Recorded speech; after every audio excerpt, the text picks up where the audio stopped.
Hello friends, हमारे channel SK9210 A the study channel में आपका स्वागत है। आज जो बिहार पुलिस मध्य निषेध की जीके जीएस का प्रैक्टिस सेट जो है वो 10 होने वाला है। इससे पहले जो है 9 प्रैक्टिस सेट हो चुका है। यदि वो वाला प्रैक्टिस सेट नहीं देखे हैं तो वीडियो के डिस्क्रिप्शन में टेलीग्राम का लिंक दिया गया है, वहाँ से जुड़कर पिछले सभी वीडियो को देख सकते हैं। और यदि चैनल पर नए आए हैं तो चैनल को लाइक एंड सब्सक्राइब जरूर कर ले, ताकि बिहार पुलिस के रिलेटेड कोई भी अपडेट जो है आप तक सबसे पहले पहुँच सके। चलिए प्रश्न को स्टार्ट करते हैं। और ये भी आपको पता होना चाहिए कि बिहार पुलिस मध्य निषेध की जीके जिसका लाइव क्लास जो है डेली का 6 बजे होता है, शाम में, डेली शाम 6 बजे होता है। और ये भी आपको पता होना चाहिए कि इसका एग्ज़ाम जो है बहुत जल्द होने वाला है, यानी कि मार्च में कन्फर्म जो है इसका एग्ज़ाम होने वाला है। कब होने वाला है? तो जो है मार्च में होने वाला है, ये भी याद रखना है। तो चलिए प्रश्न को स्टार्ट करते हैं। तो प्रश्न यह है कि राजनीति के निम्नलिखित सिद्धांतों में से कौन सा गांधीवादी दर्शन पर आधारित था? राजनीति के निम्नलिखित सिद्धांतों में से कौन सा गांधीवादी दर्शन पर आधारित था? जल्दी से आंसर कीजिए।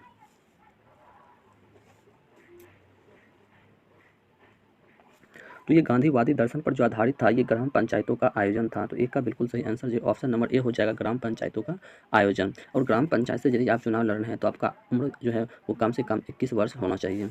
अगला प्रश्न,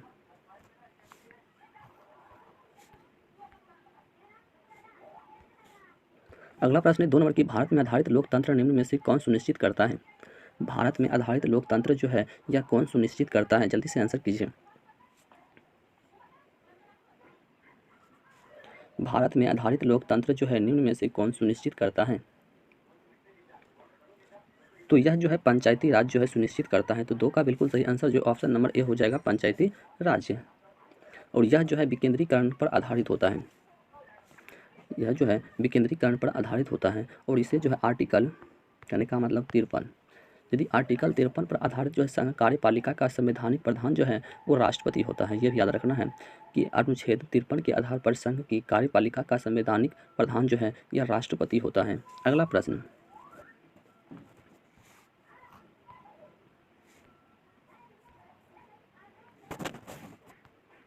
अगला प्रश्न है 3 नंबर की, जब्ती प्रणाली के अंतर्गत वास्तविक उत्पादन का कितना अंश जो है राज्य मांग के रूप में निर्धारित किया गया था? जब्ती प्रणाली के अंतर्गत वास्तविक क्या है उत्पादन का कितना अंश राज्य की मांग के रूप में निर्धारित किया गया था? जल्दी से आंसर कीजिए।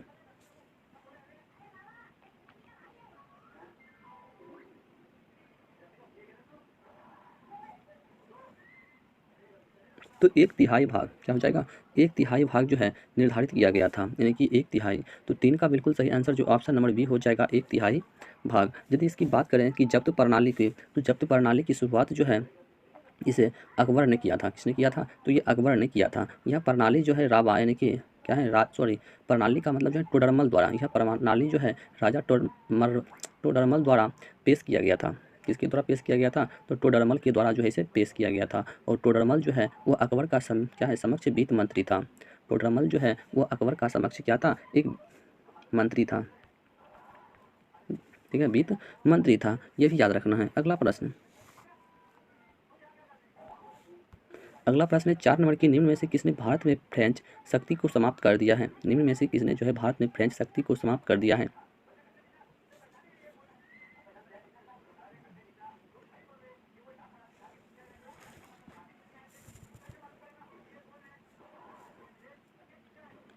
तो इस प्रश्न का आंसर जो है वो ऑप्शन नंबर डी हो जाएगा, वांडिस वास की लड़ाई। क्या हो जाएगा? वांडी वास की लड़ाई। यदि वांडी वास की लड़ाई की बात करें तो इसमें जो है रॉबर्ट क्लीविया क्या था? एक रॉबर्ट क्लीविया जो कि एक क्या था? ब्रिटिश अधिकारी था।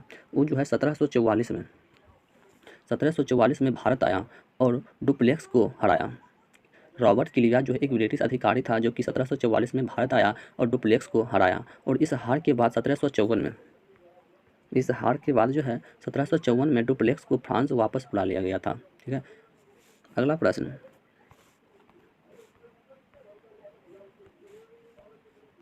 अगला प्रश्न है 5 नंबर की, कर्क रेखा नहीं गुजरती है। जल्दी से आंसर कीजिए। कर्क रेखा जो है यह नहीं गुजरती है।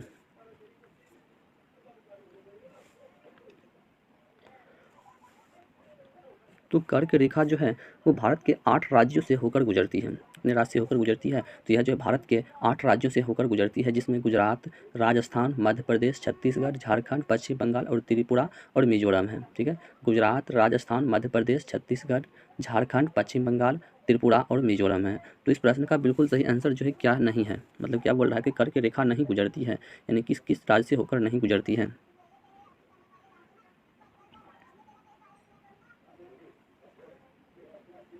तो ये जो है पाकिस्तान से होकर जो है नहीं गुजरती है। तो 5 का बिल्कुल सही आंसर जो है ऑप्शन नंबर बी हो जाएगा, पाकिस्तान से होकर जो है कर्क रेखा नहीं गुजरती है। और कर्क रेखा भारत में जो है 8 राज्यों से होकर गुजरती है, जैसे गुजरात, राजस्थान, मध्य प्रदेश, छत्तीसगढ़, झारखंड, पश्चिम बंगाल, त्रिपुरा और मिजोरम।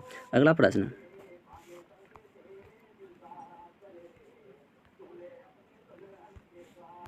अगला प्रश्न है 6 नंबर की, विकासशील देशों की निम्न समस्याओं में से कौन सी सही नहीं है? विकासशील देशों की निम्न समस्याओं में से कौन सी जो है सही नहीं है?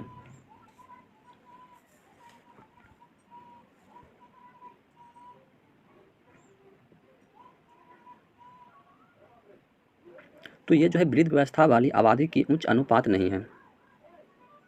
क्या नहीं है? तो ये जो है वृद्ध अवस्था वाली आबादी का उच्च अनुपात नहीं है। तो 6 का बिल्कुल सही आंसर जो ऑप्शन नंबर सी हो जाएगा। अगला प्रश्न, अगला प्रश्न है 7 नंबर की, निम्न में से कौन सी नदी जो है दक्षिण से उत्तर की ओर बहती है? निम्न में से कौन सी नदी है जो उत्तर से दक्षिण से उत्तर की ओर बहती है?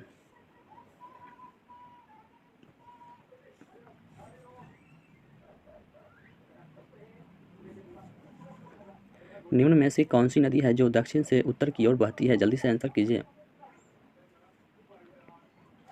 तो ये जो है सोन नदी हो जाएगा। क्या हो जाएगा? तो ये जो है सोन नदी हो जाएगा, जो कि दक्षिण से उत्तर की ओर बहती है। ठीक है, वही पूछेगा कि बिहार में कौन सी नदी है जो दक्षिण से उत्तर में बहती है? बिहार में कौन सी नदी है जो दक्षिण से उत्तर में बहती है? तो वो जो है फाल्गु नदी है। कौन सी नदी है? वो जो है फाल्गु नदी है। फाल्गु नदी है। बिहार में कौन सी नदी है जो दक्षिण से उत्तर की ओर बहती है? वो फाल्गु नदी है। यह भी याद रखिएगा। अगला प्रश्न, अगला प्रश्न 8 नंबर की, कलिंग युद्ध के बाद निम्न में से किसने महाराज अशोक के रूपांतरण को दर्ज किया? कलिंग युद्ध के बाद निम्न में से किसने महाराज अशोक को रूपांतरण को दर्ज किया है?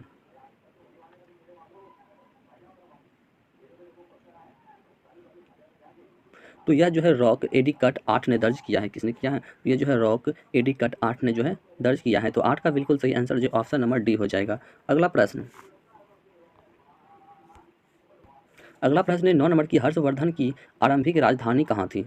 हर्षवर्धन की जो है आरंभिक राजधानी जो है कहाँ थी?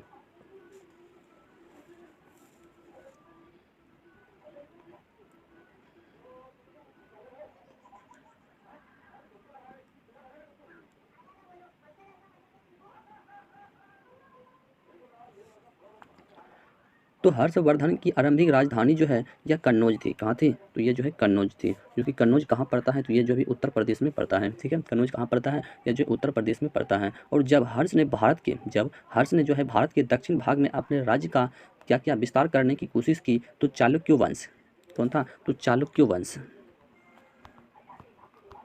चालुक्य वंश के शासक यानी कि पुलकेशिन द्वितीय, चालुक्य वंश के शासक पुलकेशिन द्वितीय ने नर्मदा नदी के युद्ध में मतलब क्या किया? उसे पराजित कर दिया। ठीक है, ये भी याद रखिएगा। अगला प्रश्न, अगला प्रश्न है 10 नंबर की, जैव उर्वरक कौन सा है? जैव उर्वरक जो है कौन सा है? जैव उर्वरक जो है कौन सा है?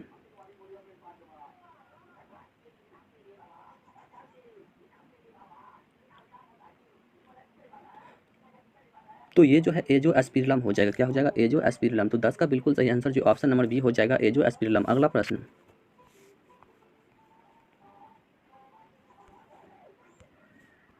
अगला प्रश्न है 11 नंबर की, ACTH हार्मोन स्रावित होता है। ACTH हार्मोन जो है यह कहाँ पर मतलब स्रावित होता है? ACTH हार्मोन स्रावित होता है, यानी कि किससे होता है?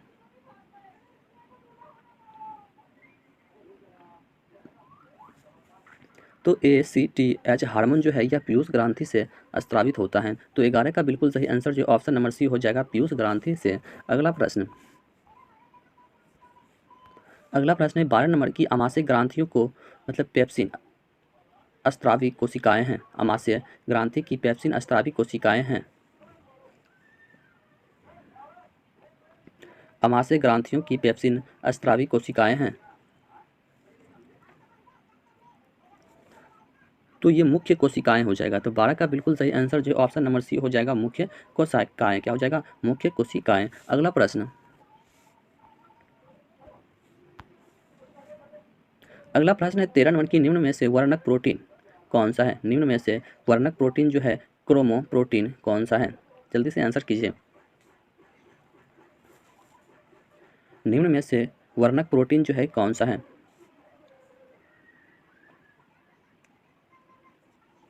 निम्न में से वर्णक प्रोटीन जो है कौन सा है? तो यह जो है हीमोग्लोबिन है। क्या है? तो यह हीमोग्लोबिन है। तो 13 का बिल्कुल सही आंसर जो ऑप्शन नंबर बी हो जाएगा, हीमोग्लोबिन, जो कि क्या है, एक प्रकार का वर्णक प्रोटीन यानी कि क्रोमोप्रोटीन होता है। ठीक है, अगला प्रश्न। अगला प्रश्न 14 नंबर की चालनी पट्टी का एक भाग है। चालनी पट्टी का जो है एक किसका भाग है?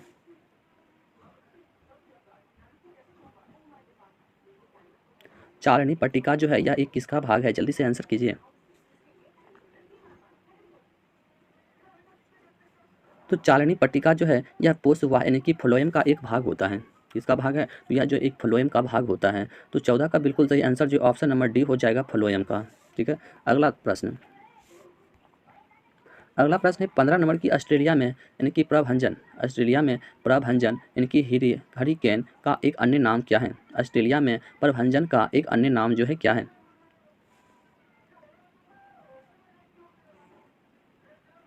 ऑस्ट्रेलिया में प्रभंजन हरिकेन का एक अन्य नाम जो है क्या है? जल्दी से आंसर कीजिए। तो ऑस्ट्रेलिया में प्रभंजन यानी कि हरिकेन का अन्य नाम जो है वो बिली बिली है। क्या है? तो वो जो है बिली बिली है। तो 15 का बिल्कुल सही आंसर जो ऑप्शन नंबर बी हो जाएगा, बिली बिली। अगला प्रश्न। अगला प्रश्न है 16 नंबर की व्यर्थ भूमि के अंतर्गत अधिकतम क्षेत्र वाला राज्य है। व्यर्थ भूमि के अंतर्गत अधिकतम क्षेत्र वाला राज्य जो है कौन सा है?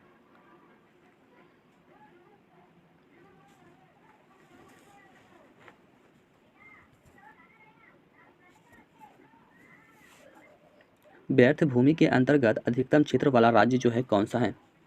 तो व्यर्थ भूमि के अधिकतम जो है क्षेत्र वाला राज्य जो है वो जम्मू कश्मीर है। कौन सा राज्य है? वो जो है जम्मू कश्मीर राज्य है। वही पूछेगा कि भारत का सबसे मतलब क्षेत्रफल की दृष्टि से भारत का सबसे बड़ा राज्य कौन सा है? क्षेत्रफल की दृष्टि से भारत का सबसे बड़ा राज्य कौन सा है? तो वो राजस्थान हो जाएगा। और जनसंख्या की दृष्टि से भारत का सबसे बड़ा राज्य जो है वो उत्तर प्रदेश। कौन सा है? वो उत्तर प्रदेश है, ये भी याद रखिएगा। और सबसे छोटा राज्य जो है वो गोवा राज्य है, सब चीज़ में छोटा है। अगला प्रश्न। अगला प्रश्न 17 नंबर की पूरक वस्तुओं की मांग को कहा जाता है। पूरक वस्तुओं की मांग को जो है क्या कहा जाता है? पूरक वस्तुओं की मांग को कहा जाता है।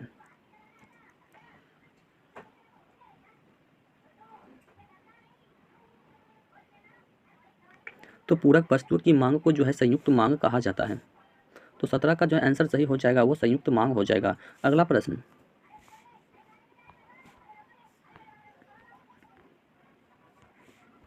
अगला प्रश्न है 18 नंबर कि प्रकाशीय दूरबीन की अपेक्षा रेडियो दूरबीन अच्छे होते हैं क्योंकि?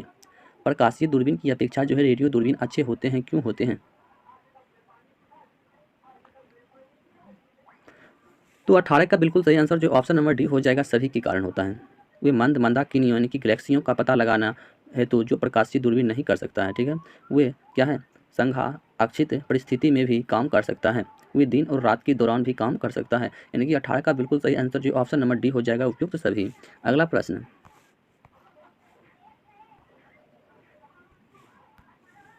अगला प्रश्न है 19 नंबर की केंद्र प्रोग्रामों का प्रयोग जो है राशि आधारित यानी कि प्रलेख बनाने के लिए किया जाता है। यथा बजट।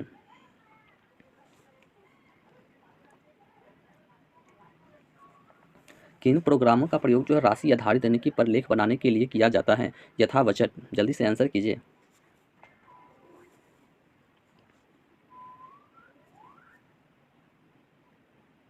तो क्या है, प्रोग्रामों का प्रयोग करने के लिए जो है ये स्प्रेडशीट का प्रयोग किया जाता है। किसका प्रयोग किया जाता है? तो ये जो है स्प्रेडशीट का प्रयोग किया जाता है। तो 19 का बिल्कुल सही आंसर जो ऑप्शन नंबर सी हो जाएगा, स्प्रेडशीट। अगला प्रश्न।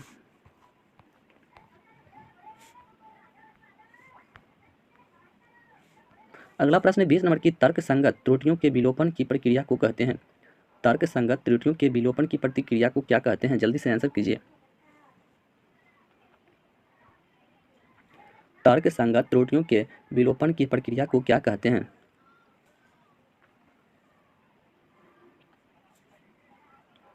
तो उसको जो है डोपगिंग कहा जाता है। क्या कहा जाता है? तो उसको जो है डोपगिंग कहा जाता है। तो 20 का बिल्कुल सही आंसर जो ऑप्शन नंबर बी हो जाएगा, डोपगिंग कहा जाता है। अगला प्रश्न।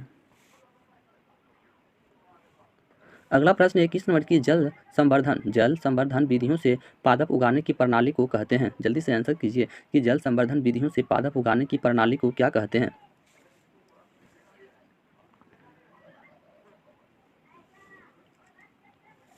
तो उसे भी जो है जल संवर्धन ही कहा जाता है। क्या कहा जाता है? तो उसे भी जो है जल संवर्धन ही कहा जाता है। तो 21 का बिल्कुल सही आंसर जो ऑप्शन नंबर सी हो जाएगा, जल संवर्धन।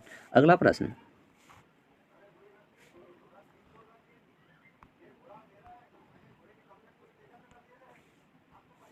प्रश्न है 22 नंबर की परिणाम मित्र यानी कि ट्रांसफार्मर का प्रयोग किया जाता है। परिणाम मित्र ट्रांसफार्मर का प्रयोग जो है कहाँ किया जाता है? जल्दी से आंसर कीजिए।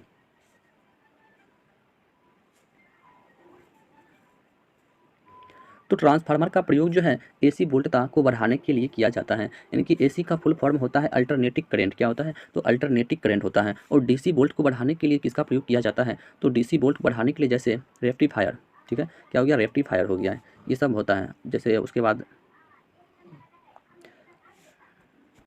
जैसे में इन्वर्टर हो जाता है, ये सब हो जाता है डीसी वोल्ट को बढ़ाने के लिए। और डीसी करंट का फुल फॉर्म होता है कि डायरेक्ट करंट। क्या होता है? तो डायरेक्ट करंट जो कि जनरेटर द्वारा आता है, बैटरी के द्वारा माध्यम से आता है, इस सबको डीसी करंट कहा जाता है। जो लाइन के माध्यम से आता है उसको अल्टरनेटिंग करंट कहा जाता है। अगला प्रश्न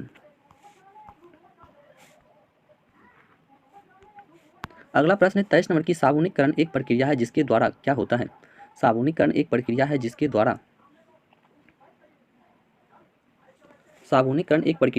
द्वारा क्या बनाया जाता है? जल्दी से आंसर करना है।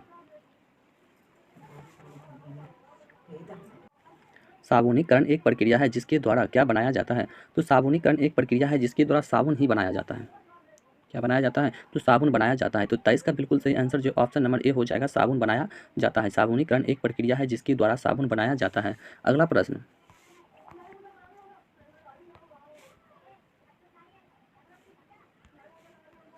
प्रश्न है 24 नंबर की अभिक्रिया ऊष्मा निर्भर नहीं करती है। अभिक्रिया ऊष्मा जो है किस पर निर्भर नहीं करती है?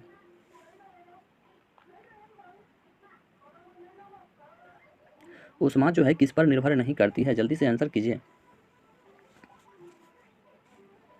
तो ये ऊष्मा जो है उस पथ पर जिसमें अंतिम उत्पाद प्राप्त किया जाता है उस पर निर्भर नहीं करता है। तो 24 का बिल्कुल सही आंसर जो ऑप्शन नंबर बी हो जाएगा कि उस पथ पर जिससे अंतिम उत्पाद प्राप्त किया जाता है। अगला प्रश्न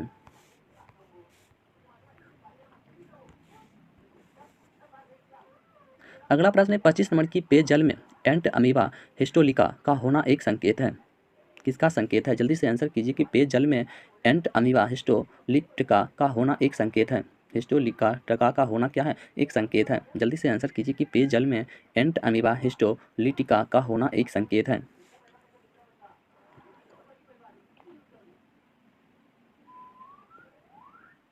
तो यह जो है बैक्टीरियाई प्रादुर्भाव का है। क्या है? बैक्टीरियाई प्रादुर्भाव का हो जाएगा। तो 25 का बिल्कुल सही आंसर जो है ऑप्शन नंबर ए हो जाएगा। अगला प्रश्न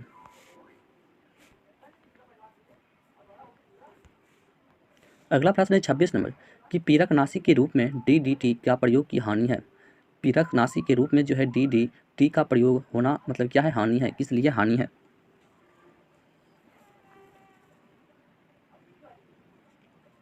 तो इसलिए हानि है क्योंकि प्रकृति में जो है सरलता से निम्नीकरण नहीं होता है। प्रकृति में जो है सरलता से निम्नीकरण नहीं होता है। तो 26 का बिल्कुल सही आंसर जो ऑप्शन नंबर बी हो जाएगा कि प्रकृति में सरलता जो है निम्नीकरण नहीं होता है। अगला प्रश्न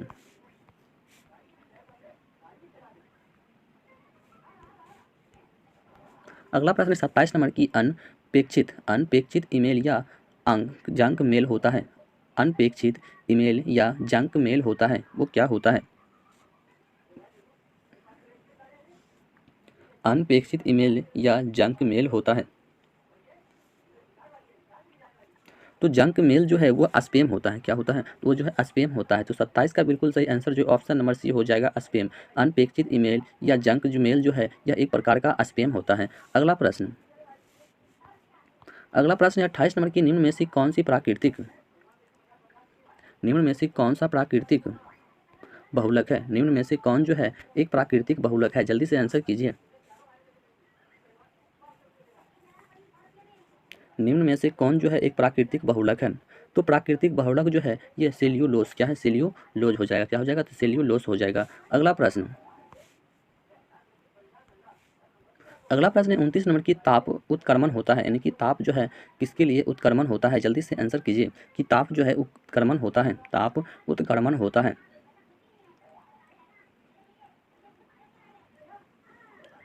तो ताप उत्क्रमण जो है यह ऋणात्मक ह्रास होता है, क्या होता है, यह जो है ऋणात्मक ह्रास होता है। तो 29 का बिल्कुल सही आंसर जो ऑप्शन नंबर बी है, ऋणात्मक ह्रास। अगला प्रश्न,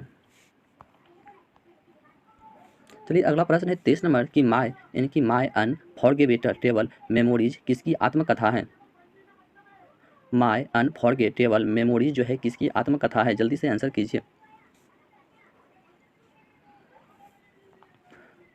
माय अनफॉरगेटेबल मेमोरीज जो है किसकी आत्मकथा है।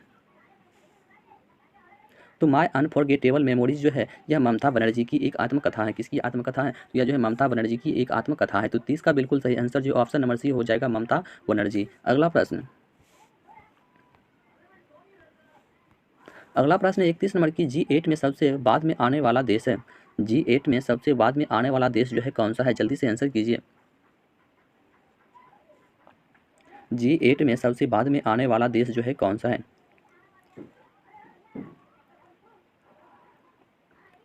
तो G8 में सबसे बाद में आने वाला देश जो है वह रूस देश है, कौन सा देश है, तो वो जो है रसिया है। तो 31 का बिल्कुल सही आंसर जो ऑप्शन नंबर सी हो जाएगा, रसिया। अगला प्रश्न,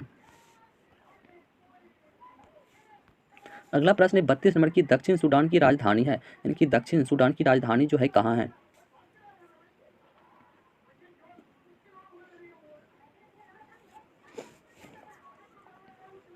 दक्षिण सूडान की राजधानी जो है कहाँ है, जल्दी से आंसर कीजिए। तो दक्षिण सूडान की राजधानी जो है ये जूबा है, कहाँ है, तो ये जो है जूबा है। तो 32 का बिल्कुल सही आंसर जो ऑप्शन नंबर बी हो जाएगा, जूबा, जो कि दक्षिण सूडान की राजधानी है। अगला प्रश्न, अगला प्रश्न है 33 नंबर की कंप्यूटर में हार्ड डिस्क किसका उदाहरण है। कंप्यूटर में हार्ड डिस्क जो है यह किसका उदाहरण है, जल्दी से आंसर करना है।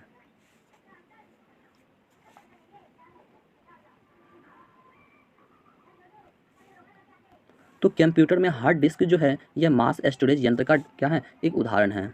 मास स्टोरेज यंत्र का एक क्या है, उदाहरण है। तो 33 का बिल्कुल सही आंसर जो ऑप्शन नंबर ए हो जाएगा, मास स्टोरेज यंत्र, जो कि हार्ड डिस्क का एक क्या है, एक उदाहरण है। अगला प्रश्न, चलिए अगला प्रश्न है 34 नंबर की ग्रीन हाउस गैस है, यानी कि ग्रीन हाउस गैस जो है कौन सा है।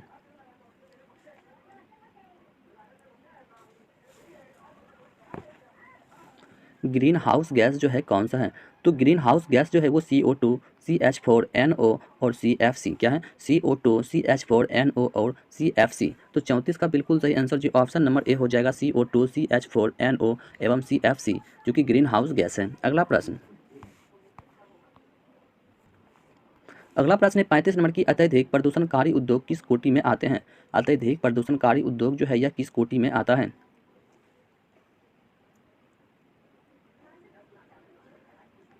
अत्यधिक प्रदूषणकारी उद्योग जो है यह किस कोटि में आता है। तो अत्यधिक प्रदूषणकारी उद्योग जो है यह लाल कोटि के अंतर्गत आता है, किस कोटि के अंतर्गत आता है, यह जो है लाल कोटि के अंतर्गत आता है। तो 35 का बिल्कुल सही आंसर जो ऑप्शन नंबर बी हो जाएगा, लाल कोटि के अंतर्गत आता है। अगला प्रश्न, अगला प्रश्न है 36 नंबर की करगम कहाँ का लोक नृत्य है। करगम जो है कहाँ का लोक नृत्य है, जल्दी से आंसर कीजिए कि करगम कहाँ का लोक नृत्य है।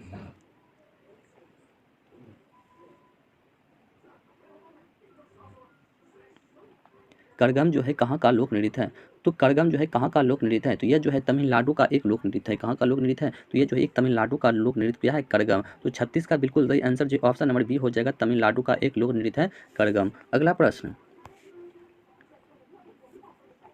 अगला प्रश्न है क्या है, 37 नंबर की गोवा में सती प्रथा समाप्त करने वाला पुर्तगाली गवर्नर था। गोवा में सती प्रथा समाप्त करने वाला पुर्तगाली गवर्नर जो है कौन था, जल्दी से आंसर कीजिए। गोवा में सती प्रथा समाप्त करने वाला पुर्तगाली गवर्नर था।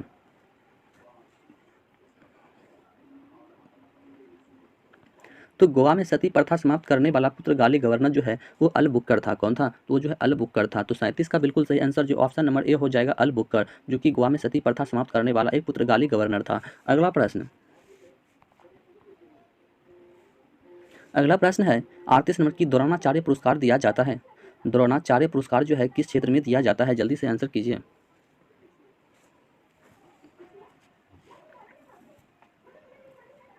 द्रोणाचार्य पुरस्कार जो है यह किस क्षेत्र में दिया जाता है? तो द्रोणाचार्य पुरस्कार जो है खेल के मैदान में इनकी उत्कृष्ट शिक्षकों को दिया जाता है। खेल के मैदान में उत्कृष्ट शिक्षकों को दिया जाता है द्रोणाचार्य पुरस्कार। तो 38 का बिल्कुल सही आंसर जो ऑप्शन नंबर डी हो जाएगा कि खेल के मैदान में उत्कृष्ट शिक्षकों को दिया जाता है द्रोणाचार्य पुरस्कार। अगला प्रश्न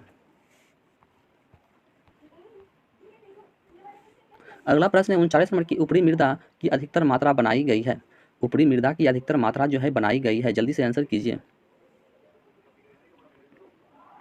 ऊपरी मृदा की अधिकतर मात्रा जो है बनाई गई है, किसकी बनाई गई है, जल्दी से आंसर करना है। तो यह जो है अवसादी सेल द्वारा बनाया गया है। किसके द्वारा बनाया गया है? तो ये जो है अवसादी सेल के द्वारा बनाया गया है। तो 39 का बिल्कुल सही आंसर जो ऑप्शन नंबर बी हो जाएगा, अवसादी सेल के द्वारा जो है बनाया गया है। अगला प्रश्न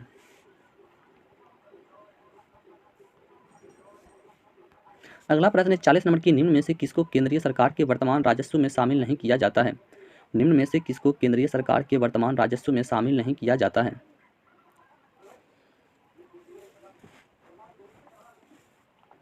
निम्न में से किसको केंद्रीय सरकार के वर्तमान राजस्व में जो है शामिल नहीं किया जाता है?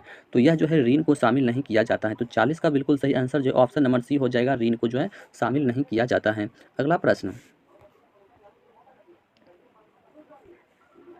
41 नंबर की निम्न विख्यात इनके खिलाड़ियों में से राजीव गांधी खेल रत्न पुरस्कार पाने वाला पहला व्यक्ति कौन था?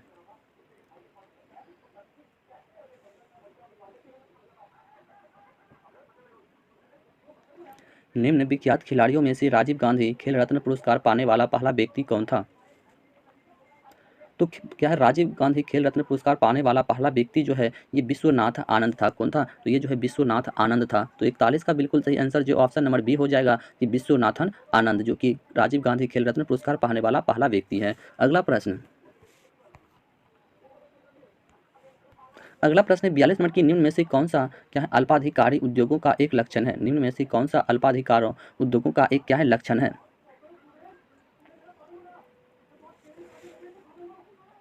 निम्न में से कौन सा अल्पाधिकारी उद्योगों का एक लक्षण है? जल्दी से आंसर कीजिए। तो यह क्या है? तो यह कीमत दृढ़ता हो जाएगा। क्या हो जाएगा? तो यह जो कीमत दृढ़ता का क्या है एक लक्षण है। तो 42 का बिल्कुल सही आंसर जो ऑप्शन नंबर सी हो जाएगा, कीमत दृढ़ता। क्या हो जाएगा? तो ये जो है कीमत दृढ़ता हो जाएगा। अगला प्रश्न है 43 नंबर की, जब कोई चर्म उद्योग अपने अपशिष्ट को नदी में बहाकर जल प्रदूषण पैदा करे तो स्वास्थ्य जोखिमों पर लगने वाली लागत को कहते हैं?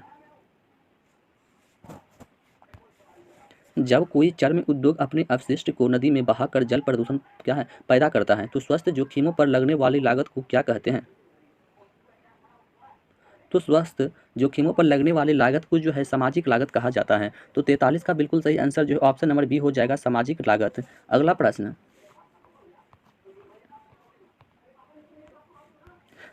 है 44 नंबर की, किसने कहा था कि सांसदीय लोकतंत्र का अर्थ है एक व्यक्ति एक मत?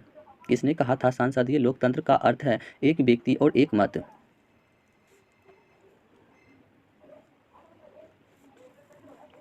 किसने कहा था सांसदीय लोकतंत्र का अर्थ है कि एक व्यक्ति एक मत? तो यह जो है डॉक्टर बी आर अम्बेडकर ने कहा था। किसने कहा था? तो इसे जो है डॉक्टर बी आर अम्बेडकर ने कहा था। 44 का बिल्कुल सही आंसर जो ऑप्शन नंबर सी हो जाएगा, डॉक्टर बी आर अम्बेडकर जो है कहा था एक व्यक्ति और एक मत। अगला प्रश्न है 45 नंबर की, श्रम विभाजन की धारणा का समर्थन किसने किया था? श्रम विभाजन की धारणा का समर्थन जो है यह किसने किया था? श्रम विभाजन की धारणा का समर्थन जो है किसने किया था? जल्दी से आंसर कीजिए। तो श्रम विभाजन की धारणा का समर्थन जो है यह स्मिथ ने किया था। किसने किया था? तो ये जो है स्मिथ ने किया था। तो 45 का बिल्कुल सही आंसर जो ऑप्शन नंबर सी हो जाएगा, स्मिथ ने जो है श्रम विभाजन की धारणा का समर्थन किया है। अगला प्रश्न है 46 नंबर की, निम्न में से कौन सा मांग का प्रत्यक्ष निर्धारक नहीं है? निम्न में से कौन सा मांग का जो है प्रत्यक्ष क्या है निर्धारक नहीं है?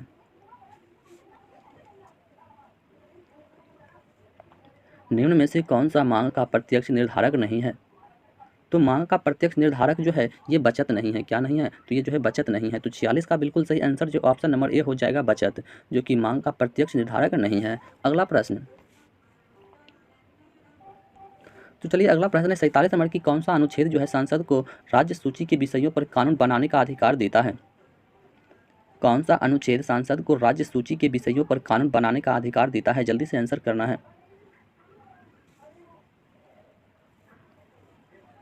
कौन सा अनुच्छेद जो है सांसद को राज्य सूची के विषयों पर कानून बनाने का अधिकार देता है?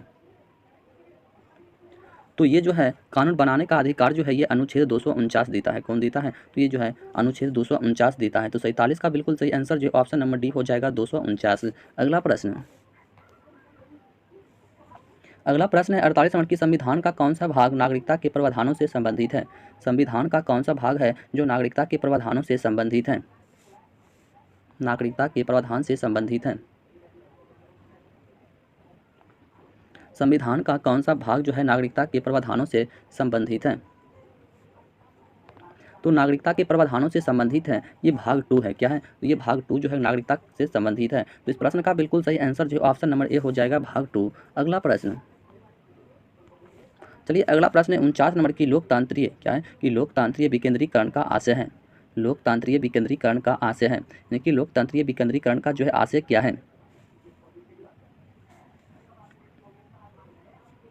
तो लोकतांत्रिक विकेंद्रीकरण का आशय जो है ये स्थानीय सरकार होता है। क्या होता है? ये जो स्थानीय सरकार होता है। तो 49 का बिल्कुल सही आंसर जो ऑप्शन नंबर डी हो जाएगा स्थानीय सरकार, जो कि लोकतांत्रिक विकेंद्रीकरण का एक आशय है। अगला प्रश्न जो कि लास्ट प्रश्न है 50 नंबर कि निम्न में से कौन सा हड़प्पा व्यापार केंद्र था? निम्न में से कौन सा जो है हड़प्पा व्यापार केंद्र था? निम्न में से कौन सा हड़प्पा व्यापार केंद्र था? तो हड़प्पा व्यापार केंद्र जो है ये लोथल था। कौन सा था? तो ये जो है लोथल था। तो 50 का बिल्कुल सही आंसर जो ऑप्शन नंबर बी हो जाएगा लोथल, जो कि हड़प्पा व्यापार केंद्र था। तो यदि वीडियो अच्छा लगा हो तो चैनल को क्या करना है? तो लाइक करना है, लाइक और सब्सक्राइब करना है। यदि वीडियो अच्छा लगा हो तो चैनल को लाइक एंड सब्सक्राइब करना है। और यदि पिछले वीडियो को अभी तक नहीं देखे हैं तो वीडियो के डिस्क्रिप्शन में टेलीग्राम का लिंक दिया गया है, वहाँ से जुड़कर पिछले सभी वीडियो को भी देख सकते हैं। तो मिलते हैं अगले वीडियो में फिर से। तो तब तक के लिए